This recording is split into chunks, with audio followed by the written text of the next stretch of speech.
Natukoy na ng MMDA ang dahilan kaya may biglang sumulpot na sinkhole sa gitna ng kalsada sa Pasay.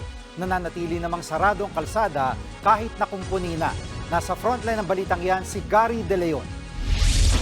Usad pagong na trapiko ang bumungad sa maraming motorista sa bahagi ng Salis Street sa NAIA Terminal 3 sa Pasay kaninang umaga. Isinara ng MMDA ang eastbound lane ng naturang kalsada dahil sa sumulpot na sinkhole kahapon. Halos 3 metro ang lapad ng hukay. Kasya riyan ang isang kotse. Karamihan sa mga naperwisyong motorista ay mga nagsundo ng pasahero sa Terminal 3 at patungo ng Salis Bridge, BGC sa Taguig at South Luzon Expressway. Bad trip, nagulat ako. Nagulat po kami na mayroong pabirya sa daan. Inaayos naman ng Department of Public Works and Highways ang sumulpot na sinkhole. Kahapon, nilimas nila ang tubig mula sa hukay. Base sa inisyal na investigasyon, tumagas ang tubig sa isang tubo. Dahilan kaya lumambot ang lupa at nagkaroon ng sinkhole. Mukhang tinamaan sa isa sa mga recent activities daw po doon.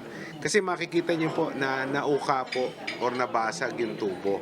Dito raw po nanggaling yung tubig na tumagas doon.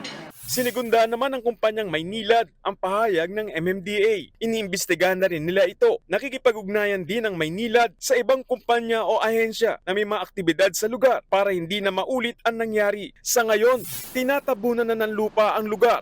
Pero ayon sa kontraktor, maaaring hanggang bukas pa ito bago masimentuhan ng DPWH ang hukay. Posibleng aabutin pa raw ng ilang araw bago ito madaanan ulit ng mga motorista. Mga kapatid, Jiggy Manikad po, iba na ang may alam at may pakialam sa panahon ngayon. Para sa konkreto, kumpleto at komprehensibong balitaan sa Frontline, mag-follow at mag-subscribe sa social media pages ng News 5.